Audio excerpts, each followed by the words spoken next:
Well, the media coverage centering on the Haight-Ashbury, we're able to ferret out the seamy underside of it, and well, it was there, but it wasn't anything that most of the people who were really involved in the 60s movement were aware of.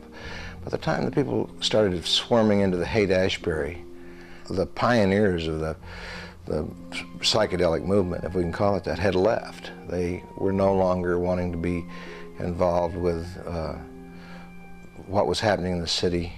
That whole thing that went on in San Francisco, where you could hear on any street corner, speed, acid, these people walking by.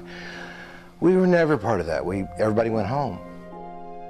The old flower power stuff is, instead of punching somebody, you hand them a handful of flowers.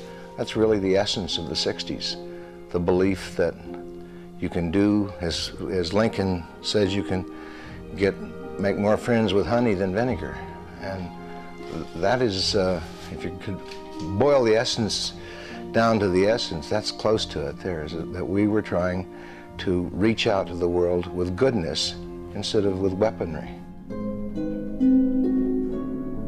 As soon as you cross the border and come into this state, it's different than other states around it. And whatever that difference is, it's wonderful, and it was a battle to get it this way. It'll be a battle to preserve it this way.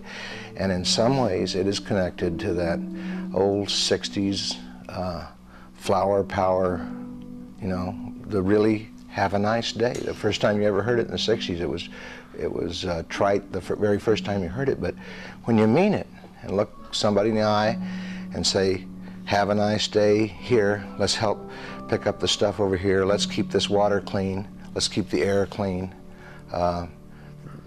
It's part of a civilization that we may be the last bastion of. You can still find them trying to run daycare centers or trying to have what used to be called alternative lifestyles, which was never a good phrase as far as I'm concerned. It's just you're trying to follow along a path that has been laid down by you know, people since Jefferson, having to do with freedom and responsibility, and not just reacting as the media or as Hollywood would like you to react. We just saw RoboCop. Gosh, what an awful thing. It's all based on the fact that the world is going to get worse. There are going to be more bad people out there every year, and we're going to have bigger guns. This is the whole Reagan belief, is that we will enforce our liberty with larger and larger weaponry. RoboCop, who is he? What is he? I'm a magician. I used to do magic shows all around the area when my dad was manager of Dairy Gold.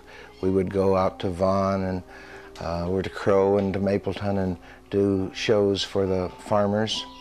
My brother and I found our audience was there wanting to see miracles, wanting to see something really happen that made their eyes light up. And the magic has changed, but it's not just coin tricks anymore. I believe that this was what Bach did, Van Gogh, anybody who fired something in there and made it go off. It's a noble old profession, and some people use words, some people use paints, some people use politics. But what all of these magicians are trying to accomplish is light, trying to set off a light inside of the minds of their reader or their listener or their viewer, whatever it is.